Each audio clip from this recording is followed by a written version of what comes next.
అరే! ఏంట్రా ఇది ఇంత బావుంది అనుకుంటున్నారా? ఫ్లవర్ షేప్‌లో పిజ్జా చేసినా అనమాట. ప్రతిసారి నార్మల్ పిజ్జా ఏంటి, ఈ ఫ్లవర్ షేప్‌లో పిజ్జా కూడా ట్రై చేయండి. సూపర్ అంటే సూపర్ ఉంటది. సాటిస్ఫాక్షన్ లెవెల్ పీక్స్‌లో ఉంటదనమాట.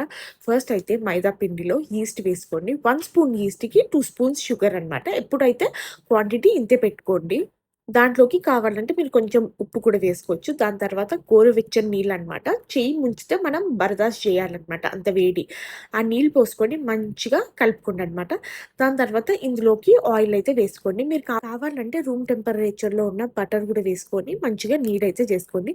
దీన్ని చాలా సేపు నీడైతే చేసుకోవాలి. ఒక 10, 15 మినిట్స్. దాని తర్వాత దీన్ని వేడి ప్లేస్‌లో పెడితే ఇలా మంచిగా పులుస్తదనమాట. చలికాలం కాబట్టి ఒక 2-3 అవర్స్ పడతది. అదే ఎండాకాలం అయితే ఒక 45 మినిట్స్ పడతది. దాని తర్వాత ఒక బేకింగ్ ట్రేలో కింద మంచిగా కొంచెం ఫ్లవర్ ఏసుకొని దీన్ని మంచిగా రోల్ అవుట్ అయితే చేసుకోండి. ఇది నేను ఇంట్లో చేసిన పిజ్జా సాస్ అనమాట. దీని రెసిపీ నేను ఆల్రెడీ పెట్టేసినా అనమాట. దీని మీదకి చాలా అంటే చాలా ఎక్కువ చీజ్ అయితే వేసుకోండి. మీరు కావాలంటే ఇంకేవైనా టాపింగ్స్ కూడా వేసుకోవచ్చు. కానీ రోల్ చేసేటప్పుడు అవి బయటికొచ్చేస్తాయి. అందుకోసమే అని నేను ఉట్టి చీజ్ వేసుకుంటా. ఇంకొక షీట్ రోల్ చేసి దీని మీద వేసి 2 ఈక్వల్‌గా ఉండేటట్టు పరుచుకొని కొంచెం ఒత్తేసుకోండి. సో దట్ మనం కట్ చేసి రోల్ చేసేటప్పుడు అవి విడిపోకుండా. దాని తర్వాత ఒక నిశాని పెట్టుకొని నేను చూపించిన విధంగా నేనైతే అన్ని పెటల్స్‌లా కట్ చేసుకుంటా. మీరన్నీ ఈవెన్ నంబర్స్‌లో కట్ చేసుకోండి. ఎందుకంటే 2 కలిపి పెడతాం కాబట్టి ఆడ్ నంబర్‌లో కట్ చేసుకుంటే పెట్టుకోనికి రాదు. నేను చూపించిన విధంగా రోల్ చేసైతే మీరు స్టిక్ చేసేసుకోవచ్చు ఒకదానికొకటి.